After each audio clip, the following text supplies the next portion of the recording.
Queen of ടിയേഴ്സിന്റെ 11ാമത്തെ എപ്പിസോഡാണിത്. അച്ഛന്റെ friends അച്ഛനെയും ചേച്ചിയുടെ ഫ്രണ്ട്സ് ചേച്ചീനെയും ഹെയിൻ രോഗിയാണെന്ന് തെളിയിക്കുന്ന രീതിയിലുള്ള ആർട്ടിക്കിൾസ് ഒക്കെ കാണിച്ചു കൊടുക്കുന്നു.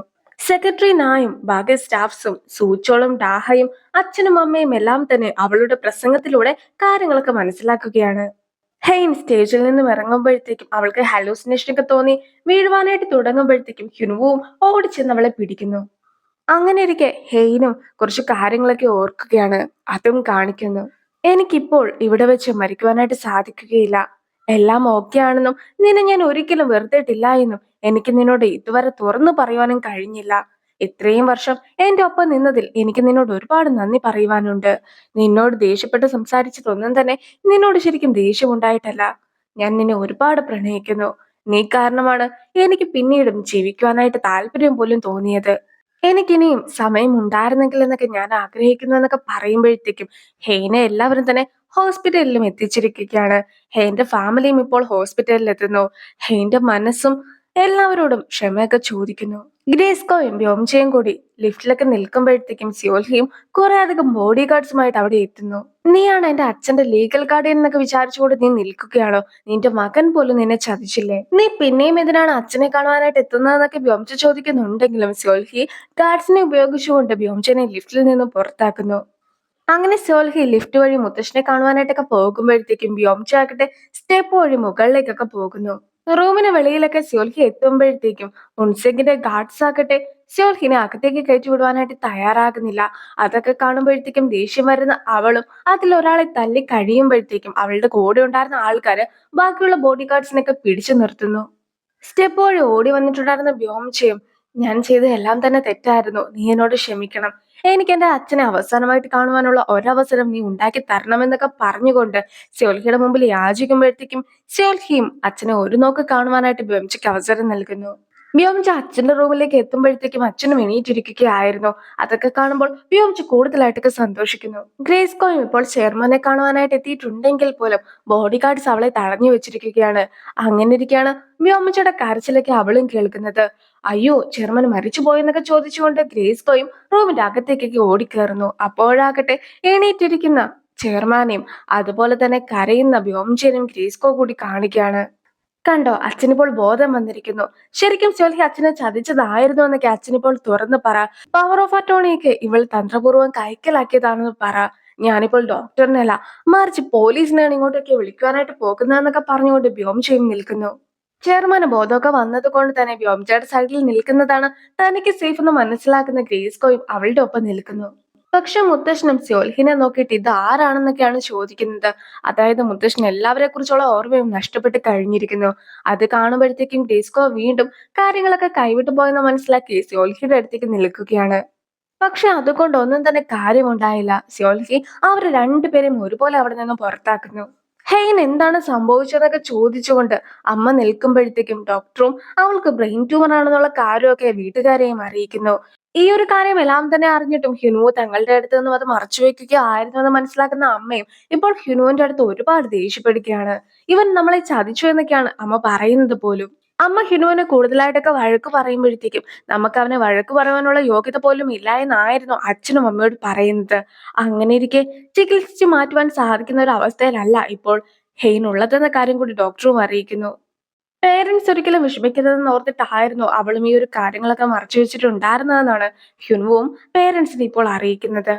അച്ഛനും ഇപ്പോൾ ലിഫ്റ്റിലൊക്കെ നിൽക്കുമ്പോഴത്തേക്കും ഹെയ്ന്റെ കുട്ടിക്കാലത്തെ കുറിച്ചൊക്കെ ഓർക്കുകയാണ്. അന്നൊരു അച്ഛന്റെയും മക്കളുടെയും കഥയൊക്കെ അച്ഛൻ പറഞ്ഞു കൊടുത്തിട്ടുണ്ടായിരുന്നു. അങ്ങനെ ഇരിക്കെ ഇപ്പോൾ തന്റെ മകളൊക്കെ തന്നെ വിട്ടുപോകുകയാണല്ലോ എന്നൊക്കെ ഓർക്കുന്ന അച്ഛനും ഒരുപാട് വിഷമിക്കുന്നു. മുത്തശ്ശന്റെ തലച്ചോറ് ഇപ്പോൾ പഴയതുപോലെ ഒന്നും പ്രവർത്തിക്കുന്നില്ല. അതുകൊണ്ട് തന്നെ പല കാര്യങ്ങളും മുത്തശ്ശന് ഇപ്പോൾ ഓർമ്മയുമില്ല. ഇനിയും ഓർമ്മയൊക്കെ തിരിച്ചെത്തുവാനായിട്ട് കുറെ ദിവസങ്ങളൊക്കെ എടുക്കുന്നതായിരിക്കും. എങ്കിൽ പോലും എല്ലാ ഓർമ്മകളും തിരിച്ചെത്തുമെന്ന് ഉറപ്പ് പോലും പറയുവാനായിട്ട് സാധിക്കുകയില്ല എന്നായിരുന്നു ഡോക്ടറും സ്യോൽഹിനെ അറിയിക്കുന്നത്. വ്യോംചയും ഇപ്പോൾ അമ്മേനെ കാണുവാനായിട്ടൊക്കെ എത്തിയിരിക്കുകയാണ്. പക്ഷെ വ്യോംചയ്ക്കും ഹെങ്ങിന് അസുഖമുള്ള കാര്യമൊക്കെ അറിയാമായിരുന്നല്ലോ. അതിന്റെ ഒരു വിഷമമൊക്കെ അമ്മയ്ക്കുമുണ്ട്. എനിക്കൊഴികെ ബാക്കി എല്ലാവർക്കും എല്ലാ കാര്യങ്ങളും അറിയാമായിരുന്നു എന്നൊക്കെ പറഞ്ഞ് അമ്മ നടക്കുവാനായിട്ട് തുടങ്ങുമ്പോഴത്തേക്കുമാണ് എനിക്കും സീരിയസ് ആയിട്ടുള്ള ഒരു കാര്യമൊക്കെ ഉണ്ട്. അമ്മ എന്തുകൊണ്ടാണ് എന്താണ് എന്റെ കാര്യമെന്ന് എന്നോട് ചോദിക്കാത്തതെന്നൊക്കെ ഒരിക്കൽ ഹെയിന് ചോദിച്ചതും, എന്ത് ചെറിയ കാര്യമാണെങ്കിലും വലിയ കാര്യമാണെങ്കിലും അത് നിനക്ക് സ്വയം കൈകാര്യം ചെയ്യുവാനായിട്ട് സാധിക്കുമെന്ന് എനിക്ക് അറിയാമെന്നൊക്കെ അമ്മ മറുപടി നൽകിയതിനെ കുറിച്ചും അമ്മ ഇപ്പോൾ ഓർക്കുന്നു. അവൾ തലകറങ്ങിയൊക്കെ വീണ സമയത്താകട്ടെ അവൾ വെറുതെ ഓവർ റിയാക്ട് ചെയ്യുന്നതാണെന്നും ഇത്രയ്ക്ക് വലിയ സീനൊന്നും ഇല്ല എന്നുമൊക്കെ അമ്മയും പറഞ്ഞിട്ടുണ്ടായിരുന്നല്ലോ. എല്ലാ കാര്യങ്ങളും ഓർക്കുന്ന അമ്മയ്ക്കും ഇപ്പോൾ അതൊന്നും തന്നെ സഹിക്കുവാൻ പോലും സാധിക്കുന്നില്ല. ഹ്യുനുവും ഹെയ്നെ തന്നെ നോക്കി ഇരിപ്പാണ്. ഡാഹയും ഇപ്പോൾ ഉൻസെങ്ങിനെ കോൾ ചെയ്യുന്നു. ഹെയ്ന് അസുഖമായിരുന്നല്ലേ? ഹെയ്ന്റെ ഫാമിലിനെ അവൾ അത് അറിയിച്ചിട്ടുമില്ലായിരുന്നു. അങ്ങനെയാണെങ്കിൽ സൂചോളം ഒന്നും തന്നെ അറിഞ്ഞു കാണുകയില്ല. ഇപ്പോൾ പെട്ടെന്ന് ആ ഒരു കാര്യമൊക്കെ അറിയുമ്പോൾ അവൻ ഒരുപാട് ഷോക്കിലാകുന്നതാണ്. അവന് ആൻസൈറ്റി ഡിസോർഡർ ഒക്കെ ഉള്ളതാണ്. അങ്ങനെ ഇരിക്കെ ഈ ഒരു ഷോക്കായിട്ടുള്ള ന്യൂസ് ഒക്കെ കേട്ടാൽ അവനത് സഹിക്കുവാനായിട്ട് സാധിക്കുകയില്ല. അവന് പാനിക് അറ്റാക്ക് വരെ ഉണ്ടാക്കുവാനുള്ള സാധ്യതയുണ്ട്. നീ ഒരു കാര്യം ചെയ്യാമോ? വീട്ടിൽ പോയിട്ട് അവന്റെ മരുന്ന് അവിടെ കാണും. അതൊക്കെ എടുത്ത് അവനൊന്ന് നൽകാമോ എന്നൊക്കെയാണ് ഡാഹയും ചോദിക്കുന്നത്. അവൻ അറ്റാക്ക് വന്ന് മരിക്കുകയാണെങ്കിൽ അങ്ങ് മരിക്കട്ടെ. ഇതുപോലത്തെ ചെറിയ കാര്യത്തിനൊന്നും നീ എന്നെ ഇനി വിളിച്ചേക്കരുത്.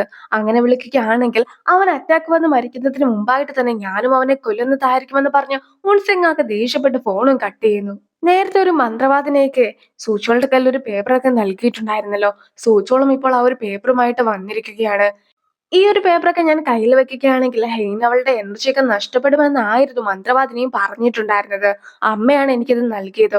ഞാൻ എപ്പോഴും ഇത് കൂടെ തന്നെ കൊണ്ടു നടന്ന ഒന്നാണ്. പക്ഷെ എനിക്ക് ഇപ്പോൾ തോന്നുന്നു ഈ ഒരു സാധനമൊക്കെ എന്റെ കയ്യിൽ ഉള്ളത് കൊണ്ടാണ് അവൾക്ക് ഇങ്ങനെ സംഭവിച്ചതെന്ന്.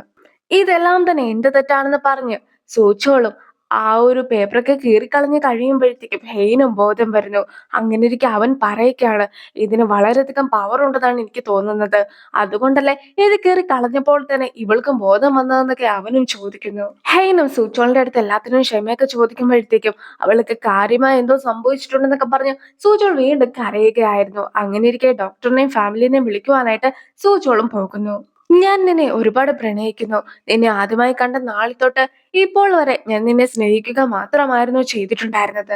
എനിക്ക് നിന്നെ നന്നായി നോക്കുവാനൊന്നും സാധിച്ചിട്ടുണ്ടായിരുന്നില്ല. എന്റെ ഫാമിലിയുടെ കൂടെ നിന്നെ കൊണ്ടുപോയി ഇട്ടതിന് ഞാൻ നിന്നോട് ക്ഷമ ചോദിക്കുന്നു. നീ ഏതൊക്കെ സിറ്റുവേഷനിലൂടെയാണ് കടന്നു പോകുന്നതെന്നും എന്റെ ഉള്ളിലെ എനിക്ക് നീ ഡിവോഴ്സിന് വേണ്ടിയിട്ട് അപ്ലൈ ചെയ്യുമെന്ന കാര്യവും നന്നായി തന്നെ അറിയാമായിരുന്നു. എങ്കിലും അതൊന്നും തന്നെ അറിയുകയില്ല എന്ന് ഭാവിച്ചാണ് ഞാൻ ജീവിച്ചത്. നീ എന്നോട് എല്ലാത്തിനും ക്ഷമിക്കണം. ഞാനിവിടെ നിന്ന് പോകുന്നതിന് മുമ്പായിട്ട് തന്നെ എന്റെ മനസ്സിലുള്ള കാര്യങ്ങൾ നിന്നോട് തുറന്നു പറയുവാൻ സാധിക്കാത്ത പോക്കൊക്കെ ആണെങ്കിൽ അതായിരിക്കും ഏറ്റവും വലിയ നഷ്ടം. ഹെയ്ൻ അങ്ങനെയൊക്കെ പറയുമ്പോഴത്തേക്കും ഇന്നേ വരെ ഞാൻ പ്രാർത്ഥിച്ചതിൽ വെച്ച് ഏറ്റവും കൂടുതൽ പ്രാർത്ഥിച്ചിട്ടുണ്ടായിരുന്നത് ഇന്നലെ രാത്രിയാണ്. നീ മരിക്കുകയാണെങ്കിൽ ഞാനും മദ്യമൊക്കെ കുടിച്ച് വഴിയിലൂടെ കരഞ്ഞുകൊണ്ട് നടന്ന് ഒടുവിൽ തെരുവിലൊക്കെ കിടന്നുറങ്ങുന്നതായിരിക്കും. ഇതാണ് ഞാൻ പ്രാർത്ഥിച്ചത്. അതുകൊണ്ട് തന്നെ നീ മരിക്കാതെ എപ്പോഴും എന്നെ നോക്കിക്കൊണ്ട് ഇവിടെ ഇരിക്കണമെന്നൊക്കെ ഹ്യുനുമോം ഹെയ്നോട് പറയുകയാണ്. നീ വിഷമിക്കേണ്ട കാര്യം ഒന്നും തന്നെയില്ല. നീ അങ്ങനെ ഒന്നും തന്നെ മരിക്കുകയില്ല എന്നൊക്കെ പറഞ്ഞ് ഇപ്പോൾ ഹെയ്നെ ഹ്യുനുവും സമാധാനപ്പെടുത്തുന്നു. ഹെയ്ൻ ഉണർന്നിരിക്കുന്നു. അമ്മ വേഗം വാ, നമുക്ക് അവളെ കാണുവാനായിട്ട് പോകാമെന്നൊക്കെ പറഞ്ഞുകൊണ്ട് സൂചോളും ഇപ്പോൾ എല്ലാവരും കൂട്ടിക്കൊണ്ടൊക്കെ പോകുകയാണ്. പക്ഷെ അമ്മ മാത്രം അവളെ കാണുവാനായിട്ട് പോകുവാൻ തയ്യാറായിരുന്നില്ല. നീ വിഷമിക്കേണ്ട ഒരു കാര്യവും ഇല്ല. എന്റെ കുറേയധികം ഫ്രണ്ട്സ് പല രാജ്യങ്ങളിലായിട്ട് ഡോക്ടറായിട്ടൊക്കെ ജോലി ചെയ്യുന്നവരുണ്ട്. അങ്ങനെയിരിക്കെ ഞാൻ അവരോടൊക്കെ സംസാരിക്കട്ടെ. ഉറപ്പായിട്ടും ഇതിനുള്ള ചികിത്സയും നിനക്ക് ലഭിക്കുന്നതായിരിക്കുമെന്നൊക്കെ പറഞ്ഞ് അച്ഛനും ഹെയ്നെ സമാധാനപ്പെടുത്തുന്നു. അച്ഛൻ സമാധാനപ്പെടുത്തുകയാണെന്ന് മനസ്സിലാക്കുന്ന അവളും ഇതൊക്കെ ഞാൻ നേരത്തെ നിങ്ങളോട് പറയേണ്ടതായിരുന്നു എന്നൊക്കെ പറഞ്ഞ് അവരോട് ക്ഷമയും ചോദിക്കുകയാണ്. ഹെയ്നും അമ്മ എന്തിയെന്നൊക്കെ ചോദിക്കുമ്പോഴത്തേക്കും അമ്മയാകട്ടെ സ്റ്റെപ്പിലിരുന്ന് കരയുകയായിരുന്നു. ഹ്യുൻവുവും ഇപ്പോൾ അമ്മേനെ കാണുവാനായിട്ട് ചെല്ലുന്നുണ്ടെങ്കിൽ പോലും സ്വന്തം മക്കൾ മരിക്കുവാനായിട്ട് കിടക്കുകയാണെന്നൊക്കെ മനസ്സിലാക്കാത്ത ഏതമ്മയാണുള്ളത്? എന്റെ ഉള്ളിലെ വിഷമം എല്ലാം തന്നെ ഞാൻ അവളുടെ അടുത്തായിരുന്നു തീർത്തിട്ടുണ്ടായിരുന്നത്. എപ്പോഴൊക്കെ അവൾ കുട്ടിയായിരിക്കുന്ന സമയത്ത് എന്റെ കൈയൊക്കെ പിടിക്കുവാനായിട്ട് ശ്രമിച്ചിട്ടുണ്ടെങ്കിലും ഞാൻ അപ്പോഴൊക്കെ അവളുടെ കൈ തട്ടി മാറ്റുകയായിരുന്നു ചെയ്തിട്ടുണ്ടായിരുന്നത്. എന്നെ പോലെ ഒരു അമ്മേനെയാണ് എനിക്ക് ലഭിക്കുന്നതെങ്കിൽ ഞാനും ഉറപ്പായിട്ടും വെറുത്തേനെ. എന്റെ മകൾക്ക് വേദനകളും സ്ട്രെസ്സും ഒക്കെ നൽകിയത് ഞാനാണ്. അതുകൊണ്ടാണ് ഇപ്പോൾ അവൾക്ക് അസുഖം വന്നിട്ടുള്ളതെന്ന് പറഞ്ഞ് എല്ലാ കുറ്റവും ഏറ്റെടുത്തുകൊണ്ട് അമ്മയും കരയുന്നു. അമ്മ എന്താ വല്ല ഡോക്ടറുമാണോ? ഡോക്ടർമാർക്ക് പോലും എനിക്ക് എന്തുകൊണ്ടാണ് ഈ ഒരു അസുഖം വന്നതെന്നോ എങ്ങനെ അതൊക്കെ മാറ്റണമെന്നോ അറിയുകയില്ല. പിന്നെ ഈ ഒരു അസുഖമൊക്കെ സ്ട്രെസ് മൂലം ഉണ്ടായതാണെന്ന് അമ്മ എങ്ങനെയാണ് തീരുമാനിച്ചത്? എന്നെ പോലൊരു മകൾ എനിക്കുണ്ടാക്കുകയാണെങ്കിൽ ഞാനും ഇതുപോലെയൊക്കെ ആയിരുന്നേനെ എന്നൊക്കെ പറഞ്ഞുകൊണ്ട് ഹെയ്ൻ പോകുവാനായിട്ട് തുടങ്ങുമ്പോഴത്തേക്കും അമ്മയും അവളെ തടയുന്നു. നിനക്ക് ഒരുപാട് വേദനയൊക്കെ സഹിക്കേണ്ടതായിട്ട് വന്നിട്ടുണ്ടായിരുന്നോ? നിനക്ക് അസുഖമാണെന്നുള്ള കാര്യം ഈ അമ്മയ്ക്ക് അറിയുകയില്ലായിരുന്നോ? നീ എന്നോട് ക്ഷമിക്കണം. നീ ഇല്ലാതെ എനിക്കും ജീവിക്കുവാനായിട്ട് സാധിക്കുകയില്ല. അതുകൊണ്ട് തന്നെ നീ എന്നോട് ക്ഷമിക്കണമെന്നൊക്കെ പറഞ്ഞ് അമ്മ കരയുമ്പോഴത്തേക്കും ഹെയ്നും അമ്മേനെ സമാധാനിപ്പിക്കുന്നു. സ്യോൽഹിയും മുത്തശ്ശനെയും കൂട്ടിക്കൊണ്ട് വീട്ടിലേക്കൊക്കെ എത്തിയിരിക്കുന്നു. മുത്തശ്ശനാകട്ടെ ശരിക്കും കാണുവാൻ പോലും സാധിക്കുന്നുണ്ടായിരുന്നില്ല. ഗ്രേസ്കോയും അവരുടെ കൂടെയുള്ള ഒരാളാണെന്നുള്ള രീതിയിൽ അവരുടെ ഒപ്പമൊക്കെ നടക്കുന്നുമുണ്ട്. സ്യോൽഹിയും മുത്തശ്ശന് ഫുഡും മറ്റുമൊക്കെ നൽകിയിട്ട് മുത്തശ്ശനെ അവിടെ നിന്ന് മാറ്റുന്നു. ഇനി സ്യോൽഹിയും ബാക്കിയുള്ള ആൾക്കാരുമായിട്ടൊരു മീറ്റിംഗ് ഒക്കെ വെച്ചിരിക്കുകയാണ്. എപ്പോഴും ചെയർമാന്റെ കാര്യമൊക്കെ നോക്കുവാനായിട്ടുള്ളത് കൊണ്ട് തന്നെ തനിക്ക് ഓഫീസിൽ എത്തുവാൻ സാധിക്കുകയില്ല എന്നൊക്കെ സ്യോൽഹിയും അറിയിക്കുന്നു. ഓൺസെങ് ലാസ്റ്റ് ആയിട്ട് പ്രസ് കോൺഫറൻസ് ഒക്കെ വെച്ചപ്പോഴത്തേക്കും വലിയ പ്രശ്നമൊക്കെ ഉണ്ടായതാണല്ലോ. അതുകൊണ്ട് തന്നെ ഇപ്പോൾ സ്യോൽഹി ആകട്ടെ ഏതെങ്കിലും ഒരു കാര്യങ്ങളൊക്കെ ഉൻസിങ്ങിനെ ഏൽപ്പിക്കുന്നതിന് മുമ്പായിട്ട് അത് തന്നെ കാണിക്കണമെന്നായിരുന്നു എല്ലാവരുടെയും അടുത്ത് പറയുന്നത്. ഉൻസിങ്ങും ഇപ്പോൾ ഒരാളുമായിട്ടുള്ള ചർച്ചയൊക്കെ നടത്തുകയാണ്. ഇയാളെ ആയിരുന്നു ചെയർമാന്റെ സീക്രട്ട് ഫണ്ടൊക്കെ അന്വേഷിക്കുവാനായിട്ട് ഏർപ്പാടാക്കിയിട്ടുണ്ടായിരുന്നതും. ആ ഒരു പണമാകട്ടെ മലേഷ്യയിലായിരുന്നു ഉണ്ടായിരുന്നതെന്നും പക്ഷെ ചെയർമാൻ ഏർപ്പാടാക്കിയ ആളാകട്ടെ ആ ഒരു പണം എല്ലാം തന്നെ ബാങ്കിൽ നിന്നും പിൻവലിച്ചിട്ടുണ്ടായിരുന്നു എന്ന കാര്യം കൂടി ഉൻസിങ്ങിനെ അയാൾ അറിയിക്കുകയാണ്. ഏകദേശം 9,000 ബില്യൺ വോൺ വരും ആ ഒരു തുക എന്ന കാര്യം കൂടി അറിയിക്കുന്നു. അവിടെ നിന്നും പണം എങ്ങോട്ടാണ് പോയതെന്ന് കണ്ടെത്തുവാനായിട്ട് ഉൻസിങ്ങും അയാളെ ചുമതലപ്പെടുത്തുന്നു. ഹിനുവിന്റെ അച്ഛനും ഹെയിന്റെ അച്ഛനെ വിളിച്ചുകൊണ്ട് ഒരു കടയിലൊക്കെ പോയി ഇരിക്കുകയാണ്. ഈ ഒരു സമയത്ത് നീ നന്നായി തന്നെ ഫുഡ് കഴിക്കണം. നിന്റെ ശക്തി കാരണമായിരിക്കും നിന്റെ കുട്ടികൾക്ക് ശക്തിയൊക്കെ ലഭിക്കുക എന്നൊക്കെ അച്ഛനോട് ഹിനുവിന്റെ അച്ഛൻ പറഞ്ഞു കൊടുക്കുമ്പോഴത്തേക്കും ഞങ്ങളുടെ വീട്ടിലെ അവസ്ഥ അങ്ങനെ ഒന്നും തന്നെയല്ല. എന്റെ അച്ഛനാണ് എല്ലാ കാര്യങ്ങളും നോക്കി നടത്തിക്കൊണ്ടിരുന്നതും എന്റെ മക്കളും എന്നെ ആശ്രയിക്കാതാണ് ജീവിച്ചുകൊണ്ട് വരുന്നത്. എന്റെ മകൾ മരിക്കുവാനായിട്ട് കിടക്കുകയാണ്. ഞാനും അവളോട് എല്ലാ കാര്യങ്ങളും നോക്കിക്കോളാമെന്ന് പറഞ്ഞിട്ടുണ്ടായിരുന്നു. പക്ഷേ അവൾക്ക് വേണ്ടി എന്തെങ്കിലും ഒരു കാര്യമെങ്കിലും ചെയ്തു കൊടുക്കുവാൻ സാധിക്കുമെന്നൊരു വിശ്വാസമൊന്നും എന്റെ ഉള്ളിൽ ഇല്ല എന്ന് കൂടി അച്ഛൻ അറിയിക്കുന്നു. നമ്മുടെ മക്കളുടെ ലൈറ്റ് ഹൗസ് ആണ് നമ്മൾ. അതുകൊണ്ട് തന്നെ നീ നല്ല രീതിയിൽ ഫുഡൊക്കെ കഴിച്ച് വളരെയധികം ഷൈൻ ചെയ്തൊക്കെ നിൽക്കേണ്ടതായിട്ടുണ്ടെന്നാണ് ഹ്യുനൂര് അച്ഛൻ അറിയിക്കുന്നത്. ഹെയ്നെ കുറിച്ച് ആളുകൾ എഴുതിയിട്ടുള്ള കമന്റ്സ് ഒക്കെ സെക്രട്ടറിനായും വായിച്ചു കളിപ്പിക്കുകയാണ്. ഇത്രയും അസുഖബാധിതയായിട്ടുള്ള അവൾക്ക് ആരെങ്കിലും സ്നേഹിക്കുവാനായിട്ട് സാധിക്കുമോ? ഇപ്പോഴും എക്സ് ഹസ്ബൻഡിനെ സ്നേഹിക്കുവാനായിട്ട് അവൾക്ക് എന്താ വട്ടുണ്ടോ എന്ന രീതിയിലൊക്കെ ആയിരുന്നു കമന്റ്സും ഉണ്ടായിരുന്നത്. ഇപ്പോൾ എല്ലാവരും തന്നെ നിന്നെക്കുറിച്ച് തന്നെയാണ് സംസാരിച്ചുകൊണ്ടും ഇരിക്കുന്നത്. നിനക്ക് ഇത്രയും നാളും ട്രില്യൺ ക്ലബിലൊക്കെ ചേരണമെന്ന് പറഞ്ഞുകൊണ്ട് ആ ഒരു രീതിയിലൊക്കെ നടന്നതല്ലേ. പെട്ടെന്നൊരു ദിവസമാകട്ടെ നിന്റെ ഫാമിലിക്ക് എല്ലാ പണവും നഷ്ടപ്പെട്ടു. ഒറ്റ ദിവസം കൊണ്ട് നിങ്ങൾക്ക് വീട് പോലും ഉപേക്ഷിച്ച് പോകേണ്ടതായിട്ട് വന്നു. ഇപ്പോൾ നീ ഒരു ജൂലിയറ്റ് ആണെന്നൊക്കെ സെക്രട്ടറിനായും അവളോട് പറയുകയാണ്. ഞാൻ എന്റെ എക്സ് ഹസ്ബൻഡുമായിട്ട് പ്രണയത്തിലായതുകൊണ്ട് തന്നെ അവനെ രക്ഷിക്കുവാനായിട്ട് പറഞ്ഞൊരു കള്ളത്തരമാണ് എന്റെ അസുഖം എന്ന രീതിയിലാണോ ആൾക്കാർ ഇപ്പോൾ ചർച്ച ചെയ്യുന്നതെന്നൊക്കെ ചോദിച്ച് അതിനെക്കുറിച്ചായിരുന്നു ഹെയ്ൻ ആലോചിച്ചുകൊണ്ട് വരുന്നത്. പക്ഷെ അതിനേക്കാളും ടെൻഷൻ അടിക്കേണ്ട മറ്റൊരു കാര്യം ഉണ്ടെന്നൊക്കെയാണ് സെക്രട്ടറിനായും അറിയിക്കുന്നത്. അവളും ഒരു ഡിപ്പാർട്ട്മെന്റ് സ്റ്റോറിൽ നിന്നും ഒരു ഡ്രസ്സൊക്കെ മേടിച്ചു കഴിഞ്ഞിരിക്കുന്നു. അതാകട്ടെ സ്ട്രേഞ്ചേഴ്സിന്റെ അടുത്ത് ഇടുവാനായിട്ട് താല്പര്യമില്ലാത്തത് കൊണ്ട് തന്നെ ഹെയ്ൻ മടങ്ങി വരുമ്പോഴത്തേക്കും ഇടുവാനായിട്ടാണ് പ്ലാൻ ചെയ്തിട്ടുള്ളത്. പക്ഷെ ആ ഒരു ഡ്രസ്സിന് വളരെ വലിയ തുകയൊക്കെ കൊടുക്കേണ്ടതായിട്ടുമുണ്ട്. 6 മാസത്തിനകം അതിന്റെ ഇൻസ്റ്റാൾമെന്റ് അടച്ചു തീരുന്നതായിരിക്കും. അതിനുള്ളിൽ നീയും തിരിച്ചെത്തണമെന്നാണ് സെക്രട്ടറിനായും ഹെയ്ന്റെ അടുത്ത് ആവശ്യപ്പെടുന്നത്. അവളും നോക്കാമെന്നൊക്കെ പറയുന്നുണ്ടെങ്കിലും ഇതിനു മുമ്പാകട്ടെ നീ എപ്പോഴും ഉറപ്പ് നൽകുമായിരുന്നു. അതുകൊണ്ട് തന്നെ ആ ഒരു രീതിയിൽ ഇതും ഉറപ്പ് നൽകണമെന്നൊക്കെ പറഞ്ഞുകൊണ്ട് സെക്രട്ടറിനായും ഹെയ്നെ ഹഗ് ചെയ്യുന്നു. ഡിവോഴ്സ് ചെയ്തതിനു ശേഷവും എക്സിനെ സ്നേഹിക്കുന്ന പെൺകുട്ടി എന്ന രീതിയിലാണ് ഹെയ്നെ കുറിച്ച് എല്ലാവരും ചർച്ച ചെയ്യുന്നത്. ഹെയ്നും അതൊക്കെ ഹ്യുനുവിനും കാണിച്ചു കൊടുക്കുന്നു. ഹ്യുനുവും അതൊന്നും കാര്യമാക്കാതൊക്കെ ഇരിക്കുമ്പോഴത്തേക്കും പിറകിലുള്ള ആൾക്കാരൊക്കെ തന്നെ അവരെ വാച്ച് ചെയ്യുന്നതായിട്ടൊക്കെ ഹെയ്നും ശ്രദ്ധിക്കുകയാണ്. നമ്മുടെ ഇത് വൺ സൈഡ് ലവ് ആണെന്നൊക്കെ വിചാരിച്ചുകൊണ്ടാണ് അവരിയ്ക്കുന്നത്. എല്ലാവരും തന്നെ സഹതാപത്തോടു കൂടിയാണ് എന്നെ നോക്കുന്നത്. അതൊക്കെ നീ വേണം മാറ്റി തരുവാൻ. അതുകൊണ്ട് തന്നെ നീയും എന്നെ സ്നേഹത്തോടെ നോക്കാനൊക്കെ ഹെയ്നും ഹ്യുനുവിനോട് പറയുന്നു. കുറെ നേരം ഹെയ്നെ ഹ്യുനു നോക്കിക്കൊണ്ടേയിരിക്കുന്നു. പിന്നീട് അവളുടെ തോളിലൊക്കെ കൈയിട്ടുകൊണ്ട് അവർ നടന്നു പോകുമ്പോഴത്തേക്കും അവിടെ ഉണ്ടായിരുന്ന എല്ലാവരും അതൊക്കെ നോക്കുകയായിരുന്നു. അവർ നേരെ ചെല്ലുന്നത് ഉൻസിങ്ങിന്റെ അടുത്തേക്കാണ്. ഇപ്പോൾ ഉൻസിങ്ങും ഹെയ്നും കൂടി സംസാരിക്കുമ്പോഴത്തേക്കും ഹെയ്നും നാളെ തന്നെ ഹോസ്പിറ്റലിൽ നിന്ന് പോകുന്നതായിരിക്കുമെന്നൊക്കെ അറിയിക്കുന്നു. അതായത് ഹോസ്പിറ്റലിൽ ഇരുന്നിട്ടും പ്രത്യേകിച്ച് ഹോസ്പിറ്റലുകാർക്ക് ഒന്നും തന്നെ ചെയ്യുവാനായിട്ട് സാധിക്കുകയില്ല. അതുകൊണ്ടാണ് അവളും വീട്ടിലേക്ക് മടങ്ങുന്നത്. ഹെയ്നും ഇപ്പോൾ ഉൻസിങ് നേരിടുന്ന പ്രശ്നങ്ങളെ കുറിച്ചെല്ലാം തന്നെ മനസ്സിലാക്കി അതിനെക്കുറിച്ചൊക്കെ സംസാരിക്കുകയാണ്. ഹെയ്ന്റെ ഒറ്റ പത്രസമ്മേളനം കാരണമായിരുന്നു ഇത്രയും പ്രശ്നങ്ങളൊക്കെ ഉണ്ടായതും. നീ ഒരു തവണ എന്നെ പ്രൊവോക്ക് ചെയ്തു. അതിന്റെ ശിക്ഷയാണ് ഇപ്പോൾ അനുഭവിക്കുന്നത്. ഒന്നുകൂടെ എന്നെ പ്രൊവോക്ക് ചെയ്യുവാനായിട്ട് നോക്കുകയാണെങ്കിൽ ഇതിലും വലിയ നഷ്ടങ്ങൾ നിനക്ക് നേരിടേണ്ടിയും വരുന്നതായിരിക്കുമെന്ന് ഹെയ്നും അറിയിക്കുന്നു. നീ ഇത് പറയുവാനായിരിക്കും എന്നെ വിളിച്ചതെന്ന് ഞാൻ ഒരിക്കലും വിചാരിച്ചില്ല. നിന്റെ കോളൊക്കെ കണ്ടപ്പോഴത്തേക്കും എന്റെ ഹൃദയം വല്ലാതെ ഇടിച്ചിട്ടുണ്ടായിരുന്നു. എപ്പോഴാണ് നിന്റെ അടുത്ത് എനിക്ക് ആദ്യമായി പ്രണയം ഉണ്ടായതെന്നോ എത്ര കാലമായിട്ടാണ് ഞാൻ നിന്നോടുള്ള പ്രണയം എന്റെ ഉള്ളിൽ സൂക്ഷിച്ചു വെച്ചതെന്നോ നിനക്കറിയാമോ എന്നൊക്കെ മുൻസിംഗ് ചോദിക്കുമ്പോഴത്തേക്കും ഹെയ്നും അതൊന്നും തന്നെ അറിയുവാനായിട്ട് പോലും താല്പര്യം ഉണ്ടായിരുന്നില്ല. നമ്മൾ യൂണിവേഴ്സിറ്റിയിൽ പഠിച്ച സമയത്ത് എനിക്ക് പ്രശ്നങ്ങളൊക്കെ വന്നപ്പോഴത്തേക്കും നീ ആയിരുന്നു എന്നെ സഹായിച്ചിട്ടുണ്ടായിരുന്നത്. പക്ഷെ എന്നിട്ടും ഞാൻ നിന്നെ വേണ്ടെന്ന് വെച്ചത് എന്തുകൊണ്ടാണെന്ന് നീ ഓർക്കുന്നുണ്ടോ? എന്നെ പ്രശ്നങ്ങളിലേക്ക് തള്ളിവിട്ട ആള് നീയായിരുന്നു. നീ എന്നെ സഹായിക്കുവാനായിട്ടായിരുന്നു അത് ചെയ്തതെങ്കിൽ പോലും ഞാനത് ഒരിക്കലും മറക്കുകയില്ല എന്നൊക്കെ ഹെയ്ൻ മുൻസിങ്ങിനോട് പറയുന്നു. ഞാൻ അങ്ങനെയൊക്കെ ചെയ്യുന്നതിന് മുമ്പായിട്ട് തന്നെ നിനക്കെന്നെ സ്നേഹിച്ചൂടായിരുന്നോ? അങ്ങനെയായിരുന്നെങ്കിൽ ഇത്രയ്ക്ക് പ്രശ്നമൊന്നും ഉണ്ടാക്കുകയില്ലായിരുന്നല്ലോ. നീയുമായിട്ട് കൂടുതൽ ക്ലോസ് ആക്കുവാനായിട്ടായിരുന്നു ഞാൻ പല കാര്യങ്ങളും ചെയ്തിട്ടുണ്ടായിരുന്നതെന്നൊക്കെ ഉൻസിങ് പറയുമ്പോഴത്തേക്കും ഹെയ്ന് കൂടുതൽ ദേഷ്യമാണ് അവന്റെ അടുത്ത് തോന്നുന്നത്. ഞാനല്ലെങ്കിൽ പിന്നെ നിന്റെ സ്നേഹം അർഹിക്കുന്നത് ഹിനുവോ ആണോ? നിന്റെ അസുഖമൊക്കെ അറിഞ്ഞിട്ട് നിന്നെ ഉപേക്ഷിച്ച് പോകുവാനായിട്ട് നോക്കിയ ആളാണ് ഹിൻവു. നീ ഇപ്പോൾ അസുഖം കാരണം അതെല്ലാം മറന്നു പോയോ എന്നൊക്കെ ഉൻസിങ് ചോദിക്കുമ്പോഴത്തേക്കും അവൻ ഇപ്പോൾ എന്റെ ഒപ്പമുണ്ട്. അതാണ് എനിക്ക് നിനക്ക് നൽകുവാൻ സാധിക്കുന്ന മറുപടി എന്ന് പറഞ്ഞു ഹെയ്നും പോകുന്നു. പിന്നീട് ഹിനുവിനെ കാണുമ്പോഴത്തേക്കും ഉൻസിങ്ങും നീ എന്തിനാണ് ഇപ്പോഴും ഹെയ്ന്റെ ഒപ്പം നിൽക്കുന്നത്? അവൾ മരിക്കുവാനായിട്ട് പോകുകയാണെന്നൊക്കെ അറിഞ്ഞപ്പോഴത്തേക്കും നിനക്ക് അവളുടെ അടുത്ത് ഇഷ്ടം തോന്നിയോ? അതോ അവൾ മരിക്കുന്നതിന് മുമ്പ് നിന്റെ പേരിൽ എന്തെങ്കിലുമൊക്കെ എഴുതി തരുമെന്ന് വിചാരിച്ചിട്ടാണോ നീ ഇപ്പോഴും അവളുടെ ഒപ്പം ഉള്ളതെന്നൊക്കെയാണ് ഉൻസിങ് ചോദിക്കുന്നത്. നീ അവളെ ഉപേക്ഷിച്ച് പോകുകയാണെങ്കിൽ ഞാൻ നിനക്ക് വേണ്ടി എന്ത് നൽകുവാൻ തയ്യാറാണെന്നൊക്കെ ഉൻസിങ് പറയുമ്പോഴത്തേക്കും ഹ്യുൻവു പോകുവാനായിട്ടൊക്കെ നോക്കുന്നുണ്ട്. പക്ഷെ ഹ്യുൻവുനെ പ്രൊവോക്ക് ചെയ്യുവാനായിട്ടായിരുന്നു ഉൻസിങ് ശ്രമിക്കുന്നത്. അപ്പോൾ ആകട്ടെ ഉൻസിങ്ങിനെ തല്ലുവാനായിട്ടൊക്കെ ഹ്യുൻവുവും തുടങ്ങുന്നു. പക്ഷെ ഉൻസിങ് ആകട്ടെ ഹ്യുനുവിനെ തല്ലുവാനായിട്ട് തുടങ്ങുമ്പോഴത്തേക്കും ഉൻസിങ്ങിനെ ഹ്യുനുവും തല്ലുന്നു. എന്നെ ഹെയിന്റെ അടുത്ത് നിന്ന് മാറ്റുവാനായിട്ട് നിനക്ക് സാധിക്കുമെങ്കിൽ നീ അത് നോക്ക്. പക്ഷെ ഒരു കാരണവശാലും ഞാൻ അവളുടെ അടുത്ത് നിന്ന് മാറി നിൽക്കുന്നതായിരിക്കില്ല. എപ്പോഴും അവളുടെ ഒപ്പം തന്നെ ഉണ്ടായിരിക്കുമെന്നൊക്കെ ഹ്യുനുവും അവനെ അറിയിക്കുന്നു. ഉൻസിങ് തിരിച്ച് വീട്ടിലേക്ക് എത്തുമ്പോഴത്തേക്കുമാണ് സ്യോൽഹിയും ചെയർമാനെ വീട്ടിലേക്കൊക്കെ കൊണ്ടുവന്ന കാര്യമൊക്കെ പറയുന്നത്. മാത്രമല്ല ഹെയ്ൻ നിന്റെ ഹൃദയമൊക്കെ തകർത്തതല്ലേ, അതുകൊണ്ട് തന്നെ എനിക്ക് ഈ ഒരു അവസരത്തിൽ സന്തോഷിക്കാൻ പോലും സാധിക്കുകയില്ല എന്നാണ് സ്യോൽഹി പറയുന്നതും. സ്യോൽഹിയും ഉൻസിങ്ങിന്റെ മുഖത്തെ മുറിവൊക്കെ കാണുമ്പോഴത്തേക്കും എന്ത് സംഭവിച്ചാന്ന് ചോദിച്ചുകൊണ്ട് അവന്റെ അടുത്തേക്ക് ചെല്ലുന്നുണ്ടെങ്കിൽ പോലും ഇത്രയും കാലം ഒരു പ്രതീക്ഷയും ഇല്ലാതെ ആയിരുന്നു ഞാൻ ജീവിച്ചുകൊണ്ടിരുന്നത്. അങ്ങനെ ഇരിക്കെ ഏതൊരു പ്രശ്നം ഉണ്ടായാലും അത് മറ്റൊന്നിനേക്കാളും വലുതായിരിക്കുകയില്ല. നീയും ഇനിയും എനിക്കെന്തെങ്കിലും പറ്റിയിട്ടുണ്ടെങ്കിൽ നീ വേദനിക്കുമെന്ന ആ ഒരു അഭിനയമൊക്കെ നിർത്തേണ്ടതായിട്ടുമുണ്ട്.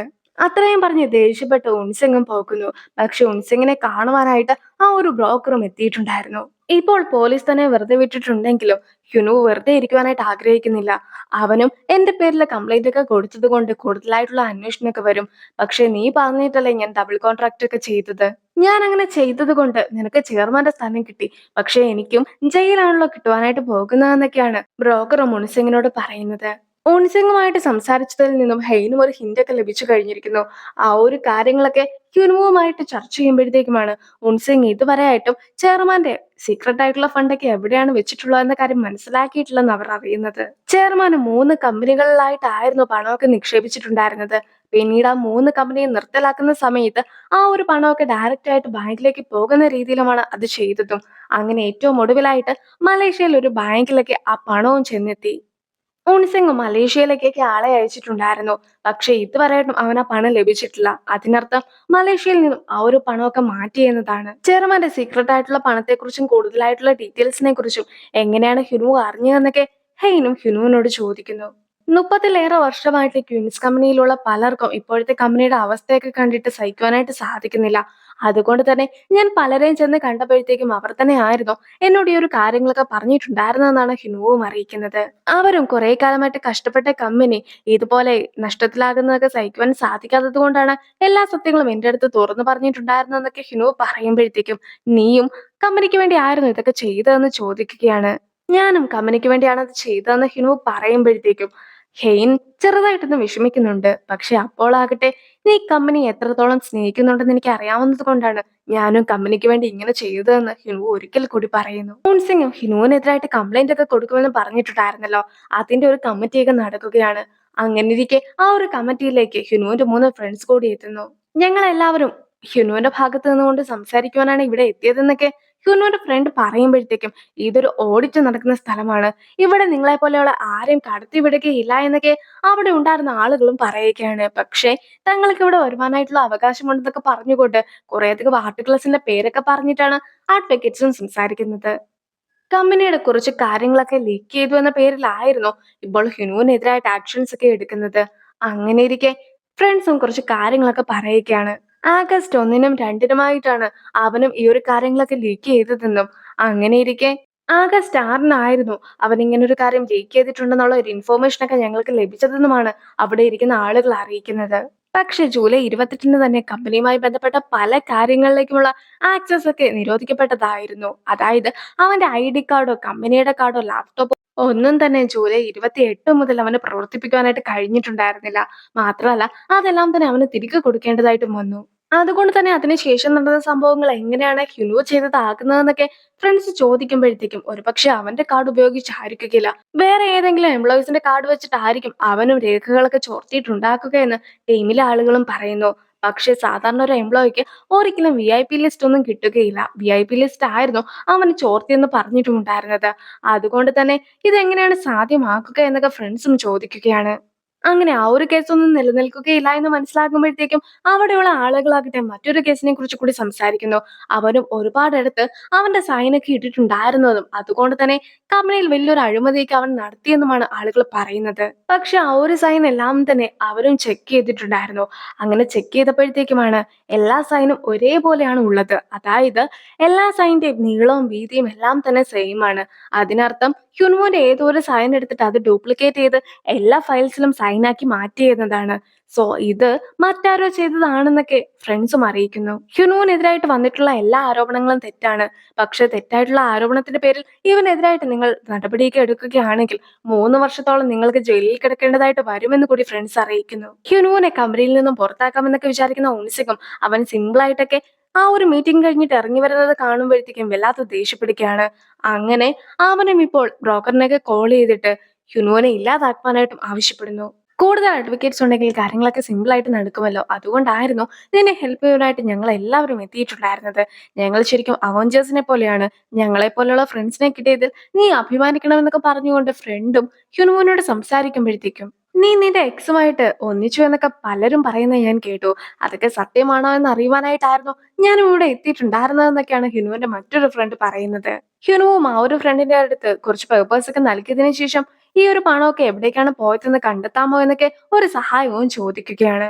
കമ്പനിയിൽ ഉണ്ടായിരുന്ന ജോലിക്കാരെയും കീറിയ പേപ്പേഴ്സ് എല്ലാം തന്നെ കളയുവാനൊക്കെ തുടങ്ങിയപ്പോഴത്തേക്കും വെജിറ്റബിൾ ജ്യൂസ് ഒക്കെ കൊടുക്കുന്ന ആളും അവരുടെ കയ്യിൽ നിന്നും ആ ഒരു പേപ്പേഴ്സ് എല്ലാം തന്നെ കളക്ട് ചെയ്തിട്ടുണ്ടായിരുന്നു.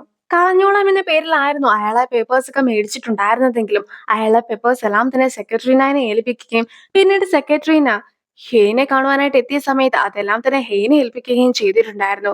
ഹെയ്നും ഹിനുവും കൂടി ചേർന്നിട്ട് ആ പേപ്പേഴ്സ് എല്ലാം തന്നെ യോജിപ്പിച്ച് വെച്ചിട്ട് എന്തൊക്കെയാണ് ഓൺസിംഗ് പ്ലാൻ ചെയ്തിട്ടുള്ളതെന്നും കണ്ടെത്തി. അങ്ങനെ ആയിരുന്നു അവർക്കും ഓൺസിംഗ് ഇപ്പോൾ ചെയർമാന്റെ പണത്തിന് പിന്നാലെയാണെന്നുള്ള കാര്യമൊക്കെ മനസ്സിലാകുന്നത്. അതായത് ഓൺസിംഗിന് കുറച്ചുകൂടി സ്റ്റോക്സ് ഒക്കെ മേടിച്ചാലേ പിടിച്ചു നിൽക്കുവാനായിട്ട് സാധിക്കുകയുള്ളൂ. അങ്ങനെ സ്റ്റോക്സ് മേടിക്കണമെങ്കിൽ പണം വേണം. ആ ഒരു പണത്തിന് വേണ്ടിയാണ് ഇപ്പോൾ ചെയർമാന്റെ സീക്രട്ട് ആയിട്ടുള്ള ഫണ്ടൊക്കെ അന്വേഷിച്ച് നടക്കുന്നതും.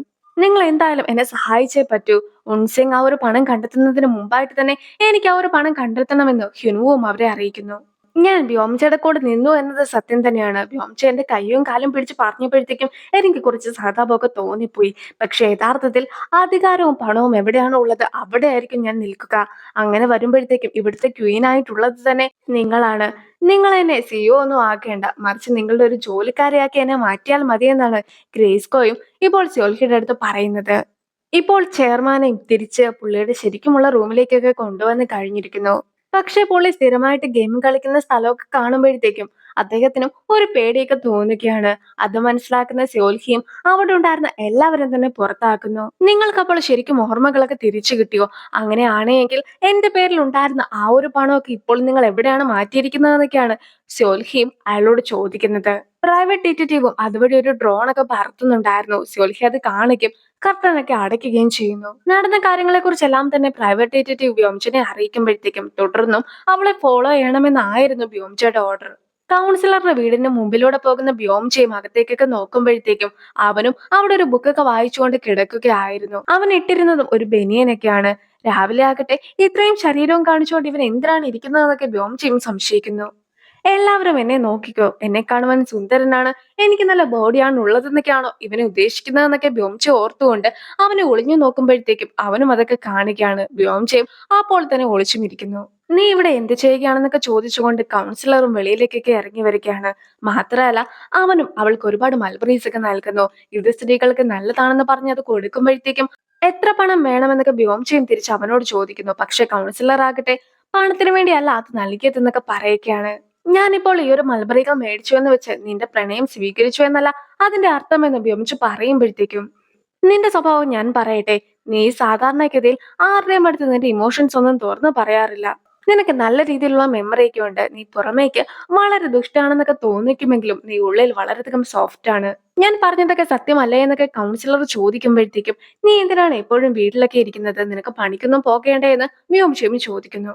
ലൈഫ് എന്നത് വളരെയധികം ചെറുതല്ലേ. അതുകൊണ്ട് തന്നെ ഞാനും സെൽഫ് സഫിഷ്യന്റ് ആയിട്ടുള്ള ഒരാളാണെന്ന് പറഞ്ഞ് അവനും അകത്തേക്കൊക്കെ പോകുന്നു. അങ്ങനെയിരിക്കെ അവന്റെ വീടിനകത്തേക്ക് നോക്കുന്ന വ്യോംചയും അവനൊരു കർഷകനാണെന്നുള്ള കാര്യം മനസ്സിലാക്കുകയാണ്. അവനും എനിക്ക് വേണ്ടിയായിരുന്നു ഇത്രയും മൽബറിയൊക്കെ സൂക്ഷിച്ചു വെച്ചിട്ടുണ്ടായിരുന്നെന്ന് ഓർത്തുകൊണ്ട് വ്യോംചയും അതൊക്കെ കഴിച്ചു നടക്കുന്നു. യഥാർത്ഥത്തിൽ കൗൺസിലർക്ക് ആവശ്യമുള്ള മൽബറി എടുത്തിട്ട് ബാക്കിയുള്ള മൽബറി എല്ലാം തന്നെ എല്ലാവർക്കും നൽകുന്ന ഒരു സ്വഭാവക്കാരനായിരുന്നു. അമ്മയ്ക്കും ഒരുപാട് മൽബറിയൊക്കെ കൊണ്ടുപോയി കൊടുത്തിരിക്കുകയാണ്. അങ്ങനെ അമ്മയും ചേച്ചിയും കൂടി അതിനെ കുറിച്ചൊക്കെ സംസാരിച്ചുകൊണ്ടിരിക്കുമ്പോഴത്തേക്കും രഹസ്യമായിട്ട് രണ്ടുപേര് വന്ന് അവരുടെ ഫോട്ടോസ് ഒക്കെ എടുക്കുന്നു. ഹ്യുനുവിനെയും ആരോ ഫോളോ ചെയ്യുന്നതായിട്ടൊക്കെ അവന് ശ്രദ്ധിക്കുകയാണ്. പിന്നീടാകട്ടെ ഇപ്പോൾ രണ്ട് ഫാമിലിയും കൂടി ഒന്നിച്ചൊരു റെസ്റ്റോറന്റിലൊക്കെ ഫുഡ് കഴിക്കുവാനായിട്ടും എത്തിയിരിക്കുന്നു. സാധാരണഗതിയിൽ ഞങ്ങൾ ഓരോ വിശേഷ ദിവസം വരുമ്പോഴും ഇതുപോലെ ഒന്നിച്ചു കൂടി ഫുഡൊക്കെ കഴിക്കാറുണ്ട്. ബർത്ത്ഡേ ആയിക്കോട്ടെ, ഗ്രാജുവേഷൻ ആയിക്കോട്ടെ, പുതിയൊരു ജോലി കിട്ടിയ സന്ദർഭമായിക്കോട്ടെ, അങ്ങനെ ഏത് സന്ദർഭത്തിലും ഞങ്ങൾ ഇതൊക്കെ ആഘോഷിക്കാറുണ്ടെന്നൊക്കെ ഹ്യുനുവിന്റെ അച്ഛനും പറയുന്നു. ഞങ്ങൾ എപ്പോഴും മീറ്റൊക്കെ കഴിച്ചിട്ടാണ് ആഘോഷിക്കുന്നത്. ഇപ്പോഴും മീറ്റൊക്കെ കഴിച്ചുകൊണ്ടാണ് ഹെയ്നെ ഡിസ്ചാർജ് ചെയ്തതും ആഘോഷിക്കുന്നതെന്നൊക്കെ അച്ഛൻ പറയുമ്പോഴത്തേക്കും എന്റെ ബർത്ത്ഡേക്ക് നമ്മൾ സാധാരണ ചൈനീസ് ഫുഡ് ഒക്കെയാണല്ലോ കഴിക്കാറുള്ളതെന്നൊക്കെ ചേട്ടനും ചോദിക്കുകയാണ്. ഹെയിന്റെ ആഘോഷമല്ലേ, അതുകൊണ്ട് തന്നെ ഞാൻ മീറ്റൊക്കെ ഗ്രില്ല് ചെയ്തോളാം എന്ന് പറഞ്ഞ് അച്ഛനും ഇപ്പോൾ മീറ്റൊക്കെ ഗ്രില്ല് ചെയ്യിക്കുകയാണ്. സൂച്ചോളും ചേട്ടന്റെ കയ്യിൽ നിന്നും മീറ്റ് ഗ്രില്ല് ചെയ്യുന്ന സാധനങ്ങളൊക്കെ മേടിച്ചിട്ട് തനിയെ ചെയ്യുന്നു.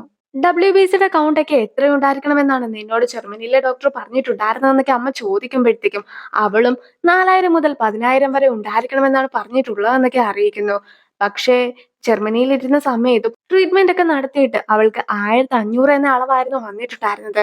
പക്ഷെ ഇപ്പോൾ അതിൽ നിന്നും ഒരുപാട് മാറ്റം വന്ന് 3000 ആയെന്നൊക്കെ പറഞ്ഞ് എല്ലാവരും സന്തോഷിക്കുകയാണ്. നല്ല രീതിയിൽ പ്രോട്ടീൻസും വൈറ്റമിൻസ് ഒക്കെ കഴിക്കുകയാണെങ്കിൽ അവൾക്ക് അതും ശരിയായിക്കോളും. ഞാൻ അവളുടെ ഡയറ്റ് പ്ലാൻ എല്ലാം തന്നെ നോക്കിക്കോളാം എന്ന് അമ്മയും അറിയിക്കുന്നു. അങ്ങനെ അവരെല്ലാവരും കൂടി ഒരുപാട് ഹാപ്പി ആയിട്ടൊക്കെ ഇരിക്കുകയാണ്. സൂച്ചോളും അവൾക്ക് കഴിക്കുവാനായിട്ട് ഫുഡൊക്കെ നൽകുന്നു. പിന്നീട് ഹ്യുനു ഓരോ കാര്യങ്ങളൊക്കെ നോക്കിക്കൊണ്ടിരിക്കുമ്പോഴത്തേക്കും ആയിരുന്നു അവിടേക്ക് ഹെയിൻ കൂടി കയറി വരുന്നത്. ഡ്രയർ വർക്കാകുന്നില്ല എന്നൊക്കെ പറഞ്ഞിട്ടായിരുന്നു അവൾ എത്തിയിട്ടുമുണ്ടായിരുന്നത്. നമുക്ക് പുതിയൊരു ഹെയർ ഡ്രയർ ഒക്കെ മേടിച്ചാലോ എന്നൊക്കെ ഹിനു ചോദിക്കുമ്പോഴത്തേക്കും നിനക്ക് ഇത് ഉപയോഗിച്ചുകൊണ്ട് നന്നായി തന്നെ മുടിയൊക്കെ ഡ്രൈ ചെയ്യുവാനായിട്ട് അറിയാമല്ലോ, അതുകൊണ്ട് തന്നെ പുതിയത് മേടിക്കേണ്ട കാര്യമില്ല. എപ്പോഴും എനിക്ക് മുടി ഡ്രൈ ചെയ്യണമെന്ന് തോന്നുകയാണെങ്കിൽ ഞാൻ നിന്റെ അടുത്തേക്ക് വരാം, നീ ഇതൊക്കെ എനിക്ക് വേണ്ടി ചെയ്തു തന്നാൽ മതിയെന്ന് ഹെയ്നും അവനെ അറിയിക്കുന്നു. ഇന്നലെ കുറച്ചു നേരത്തേക്ക് എനിക്ക് സൂചോൾ ആരാണെന്ന് മനസ്സിലാക്കുവാനായിട്ട് സാധിച്ചിട്ടുണ്ടായിരുന്നില്ല. അതുപോലെ തന്നെ ഡോക്ടറിന്റെ പേരും ഓർത്തെടുക്കുവാനായിട്ട് കഴിഞ്ഞില്ല. ഡോക്ടറും എന്നോട് ഇതുപോലെ മെമ്മറി ലോസും മറ്റുമൊക്കെ ഉണ്ടാകുമെന്ന് പറഞ്ഞിട്ടുണ്ടായിരുന്നെങ്കിലും ഞാനത് ഗൗരവമായിട്ട് എടുത്തിട്ടുണ്ടായിരുന്നില്ല. പക്ഷെ ഇപ്പോഴാണ് അതൊക്കെ പതിയെ പതിയെ വന്നു തുടങ്ങുന്നത്. ഇനി ഇതിൽ കൂടുതലായിട്ട് മറ്റെന്തെങ്കിലുമൊക്കെ വരുവാനായിട്ടും ഉണ്ടാകും. അതുകൊണ്ട് തന്നെ നീ ഇനിയും എന്റെ കൂടെ നിൽക്കണമെന്ന് ഞാൻ പറയുകയില്ല. ഇപ്പോൾ നമ്മൾ ഹാപ്പി ആയിട്ടല്ലേ ഇരിക്കുന്നത്.